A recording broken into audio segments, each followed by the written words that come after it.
السلام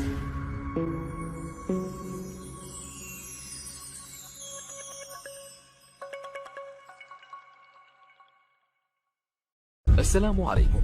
لا تنسوا الاعجاب بالفيديو والاشتراك في القناة تشجيعا لنا لنستمر بنشر المزيد إن شاء الله. On va commencer par le commencement. Bon, il y a quelques temps, il y a un petit mois, j'ai reçu comme information que pas de presse ou de trucs, hein, plutôt de gens du football même, des acteurs.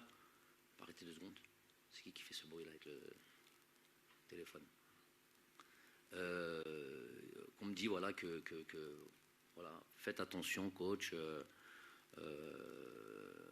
On dit au moment de la signature à Nice, ce qu'a déclaré la presse française là régulièrement, nouvellement, à savoir il aurait signé un document comme quoi il n'irait pas à la CAN s'il signait à Nice. Donc j'ai eu cette information il y a un mois. Elle m'a ébranlé un petit peu.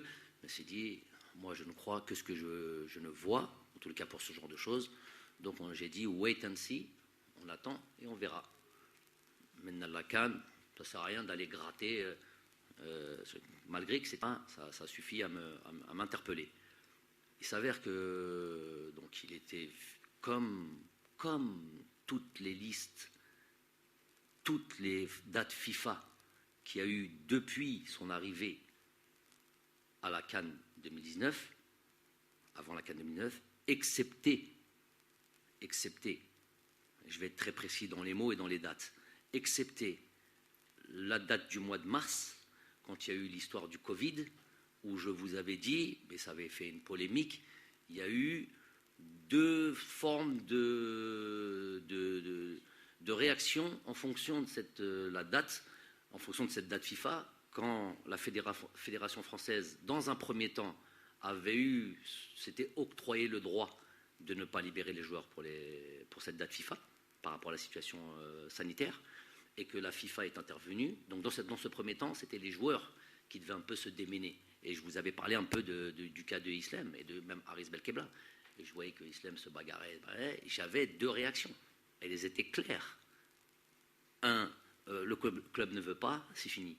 L'autre, ça se bat avec Olas, ça se bat avec Juninho, ça se bat là. Aris Belkebla, pareil, parce que je ne l'avais pas cité. Il n'y avait pas que Andy Delors, il y avait eu un autre, on le laisse, à la Koulihel, pareil. Ils avaient très très vite accepté l'idée du truc. 5 jours plus tard, la FIFA intervient sur ce dossier et impose au club de libérer les joueurs. À ce moment-là, je n'ai pas pu oublier les différentes réactions des uns et des autres. L'investissement pour cette équipe nationale, l'investissement pour ce pays, pour moi, il est indispensable, primordial, celui qui échappe, celui qui se rate là-dessus. On a déjà eu des gros soucis dans le passé. Vous les avez soulignés plusieurs fois, des joueurs qui venaient en tirant le truc et presque ils venaient à contre-cœur. Vous les avez eus, vous les avez souvent nommés, vous en avez souvent fait des histoires. Donc on veut plus revivre ça. Et pour moi, c'est inadmissible de revivre ça. On vit en équipe nationale avec beaucoup de volonté, beaucoup d'enthousiasme, beaucoup de dynamisme et tout ça. Et c'est quelque chose qui doit nous tenir à cœur pour pouvoir après performer, pour pouvoir s'identifier réellement à notre équipe nationale, donc à notre pays. Ce n'était pas le cas à cette époque-là. J'ai fait ce que j'avais à faire. J'ai eu une discussion très claire avec lui, très claire avec lui, où je lui ai fait part de mes reproches.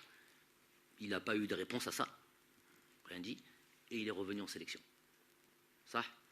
Donc, il a fauté, il a truqué, mais c'était resté un petit peu dans un coin de ma tête. Je veux juste citer quelque chose, je les ai notés parce que c'était important, parce qu'il me semblait qu'il y avait, en termes de statistiques, parce que certains ont l'impression et font passer, diffusent l'idée que le gars n'a pas été utilisé. Donc, dernière date FIFA, il est convoqué. Il se blesse en venant ici à Sidi Moussa, lors de nos 3 matchs. J'arrive doucement. Voilà. La Mauritanie, le Mali et la Tunisie. Il se blesse, dès le 2e jour d'entraînement, il rentre. Mois de mars, je viens de vous l'expliquer, c'est la date du Covid. Mars avant. Juste avant, la date FIFA, c'est novembre 2020. Titulaire contre le Zimbabwe. On avait 2 matchs. Titulaire contre la date FIFA d'avant, octobre 2020. Titulaire contre le Nigeria. On avait Nigeria-Mexique, titulaire contre le Nigeria. La date d'avant, c'est novembre 2009. Titulaire contre le Botswana. On avait deux rencontres. La date d'avant, c'était octobre 2019, Colombie, Congo, blessé. La date d'avant, c'est la CAN. Elle fait un mounana maintenant. Parler trop vite, c'est pas bien. Le joueur était important, le joueur a eu le temps de jeu, a eu largement son temps de jeu quand il était disponible. 2 fois blessé, 1 fois l'épisode du Covid. Ça, c'est pour ceux qui disent Hagar. Donc maintenant, on va passer à la chose et on va terminer là-dessus.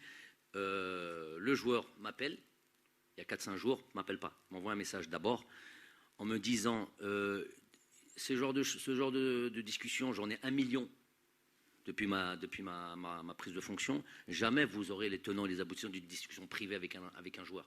Mais là, ça a dépassé le cadre du privé.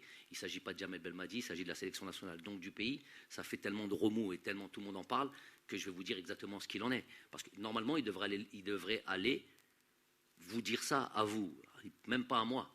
Moi, il me dit je ne suis plus sélectionnable, par exemple. Ça me suffit. Khalas, maintenant avec le reste du monde. Les instances, la fédération, moi je reste sur le domaine sportif. Donc il m'envoie ce message en me disant que, et j'ouvre en accord avec son club.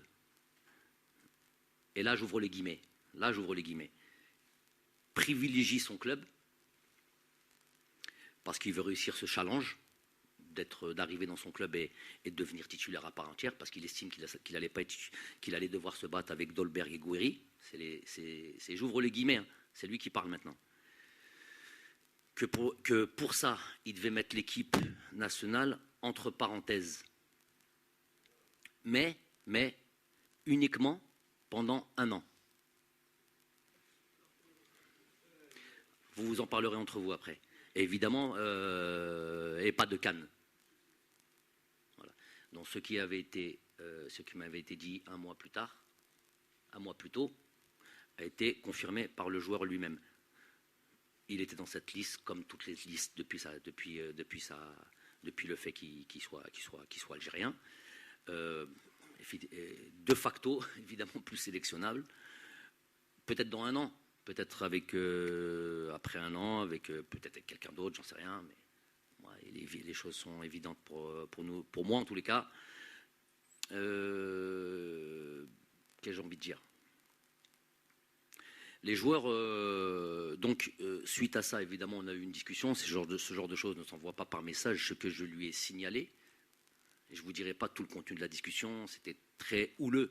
Donc ça ne sert à rien de mettre ça sur la place publique. Je vous dis juste ça pour répondre et enlever toute interrogation ou tout doute quant à ma, entre guillemets, je ne sais pas, comment dire ça, ma droiture sur ma fonction et sur ma manière de travailler. Après cette discussion houleuse où je lui dis c'est pas comme ça qu'on fait, t'as affaire à une nation, t'as affaire à un pays, t'as affaire à un truc qui t'a ouvert les bras, et blablabla. Je lui ai blâmé lui évidemment, j'ai blâmé son club, son directeur sportif m'a appelé et on a eu une discussion. Je lui ai confirmé les dires que j'avais sur Andy et sur l'éthique du club. Ils sont tout à fait tranquilles sur le fait que s'ils pouvaient, les joueurs africains qui sont déjà en club, ils en ont d'autres. Non, ils souhaiteraient, clairement, c'est le discours du directeur sportif, ils leur disent on souhaiterait que vous n'allez pas faire la CAN. C'est leur droit. Tant que c'est oral, c'est leur droit. C'est peut-être pas éthique. C'est peut-être un manque de considération des différents pays et des différentes sélections nationales et de l'Afrique. Mais ils ont le droit de dire ce qu'ils veulent dire. Après, on n'est pas obligé de l'accepter. Donc ça, ils le disent à des joueurs qui sont déjà en club, avec des internationaux qu'on a déjà, et c'est pas que... c'est le directeur sportif qui parle.